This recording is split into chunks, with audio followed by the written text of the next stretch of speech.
बोधकथेचं नाव आहे मूर्खांचं निष्कर्ष. एका खगोलशास्त्रज्ञानं दुर्बिणीतून सूर्याचं निरीक्षण केले. त्याला निरीक्षणातून असे कळून आले की सूर्यावर प्रचंड मोठा प्राणी आहे व आपण खूप मोठा शोध लावला.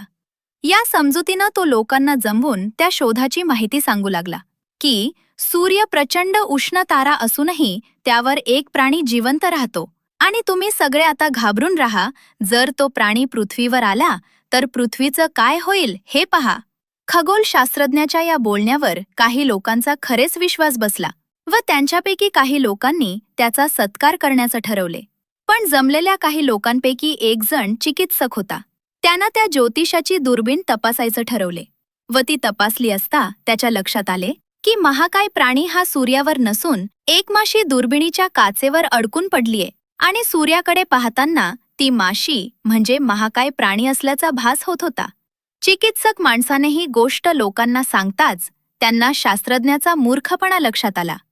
तात्पर्य: मूर्खपणामुळे कधी ना कधी तोंडावर आपटावे लागते.